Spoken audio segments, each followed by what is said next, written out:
Roswell. Roswell. One of the most famous Yeah. alien sightings of all time. Famous in film and TV as well. Totally. So our buddy Michael Flamis is on Roswell. Or was on. Are they still doing it? Hopefully. I think the show's canceled, but yeah. Sorry, Mike. We love you. Basically, this farmer, spaceship crashes. He calls the cops or the government, whatever.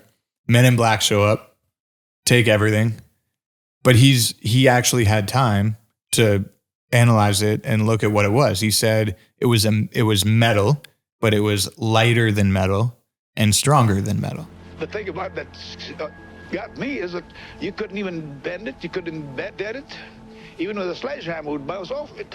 And when asked, do you think it was weather balloons like the military said, he said, the only thing I know for sure that it wasn't was a weather balloon.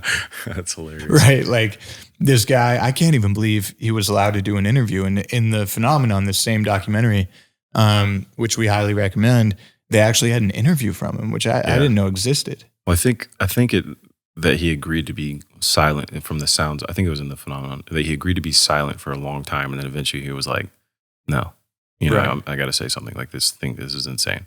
Right. That whatever the pieces, shrapnel, scraps left over from this weather balloon was not what he originally found. Right. And exactly what you said. I think he said that you can it was like tinfoil, but it was like almost impenetrable or something. And then it could go from crinkled or whatever. And then you could make it smooth again or something like that. Oh, really? Yeah. I think that that's what that was. But it was like this incredibly strong, dense, and I'm curious how it would stand up against, different kinds of elements. Like imagine taking it to a torture test. It. How resilient is this thing? And totally. How is it that? Yeah, and imagine if we had outfits like that. We'd just be walking around bulletproof with suits on or something. A little t-shirt, a little shiny t-shirt, And that's the other thing, dude, is it's made of something not on our elemental table.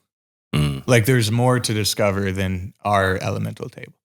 And some people are working on that right now. Some really smart scientists are trying to figure out how to make other elements and vibranium, bro. Oh. They needed Tony Stark this. I'm just thinking about becoming Wolverine, dude. Yeah. Unobtainium, like Avatar. This dumbest name for a mineral ever. Literally, they're obtaining unobtainium. Well, then I looked it up. Unobtainium's it's like an archaeological term or a geological term for a rock that you can't describe or doesn't really? Exist. It's like a made up word for a made up thing. I just now that you said it, I never really thought about it like that, but it's just so on the nose that it's not that clever. When you really think about it, obviously Avatar is incredible, and we're not throwing shade at Cameron. We're just no, but unobtainium, all right. Yeah. At least vibranium's vibrate adamantium. Yeah. Damn, I just realized I really want to be Wolverine, dude. You'd be a good Wolverine. You'd be a good Sabretooth. You'd be a good Sabretooth. I want to be Sabretooth so bad, like a real version of Sabretooth, not anything that Marvel has ever done before. The Fox X-Men ones were pretty good. That the one from the original X-Men. Yeah. Remember Wolverine and Sabretooth? It was before Disney. Or the dark times. Well, for me, when you look into, I know we're getting off topic just for a quick second, but with Sabretooth, he's more in touch with his animal side, right? He's actually stronger than Wolverine. But he can't self-heal. He can't? Maybe he can. He can. I'm speaking out of my ass. But Wolverine has has the metal, which helps him. Yeah. Yeah. Which I think that there's a whole 50 years or more where he just disappears into the woods or something like that. And he just lets his animal side completely, come out or something like that. But that's sick. I think you could do such a cool story with Sabretooth. It's never going to be Wolverine, obviously. But Wolverine's the most popular, Yeah, and Wolverine and even, Hugh Jackman is incredible. But yeah, doing this raw, almost a little dark, different version that nobody's really seen before of Sabretooth could be so cool. You'd be a good Kraven the Hunter too.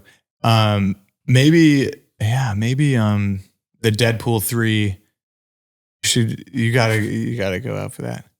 I would love to. Yeah, fuck yeah. All right, back to UFOs. Back to UFOs. Okay. Back to our regularly scheduled content. So yeah, like I encourage people to look into Roswell because it was like one of the most obvious examples ever, and maybe one of the first, but very, very obvious.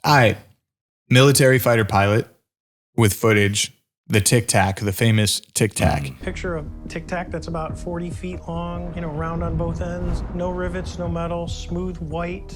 These pilots have been recording UFOs for at least 2 decades, at least like since 2003. Mm-hmm. And it wasn't until like 2017 that they made the footage public. And they literally said, like, we've seen these every day for 3 years. Like, that's how crazy it is. So, and what do they do about it? Nothing.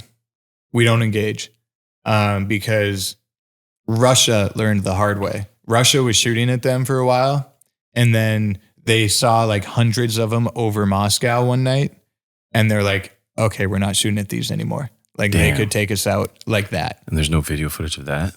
There might be, but it's like it's from Russia in like the 70s or something. Oh, wow. And because they're like, can you imagine? Yeah, they're like, okay, this isn't the United States. Yeah. So like, we won't shoot at them anymore. Wow. But yeah, Russia actually has like a deep, deep history and connection with UFOs. Like they have, I don't want to say more info than us, but a lot. I wonder if there's any correlation to geographical location and not geographical, but maybe more of like what kind of elements they're more prevalent in each area, or is there like why would there be more in Russia or a lot in the US or more? Well, think about it. The 2 biggest nuclear powers in the world. Yeah. We have more nuclear facilities in Russia and the United States than anywhere. So that's my theory.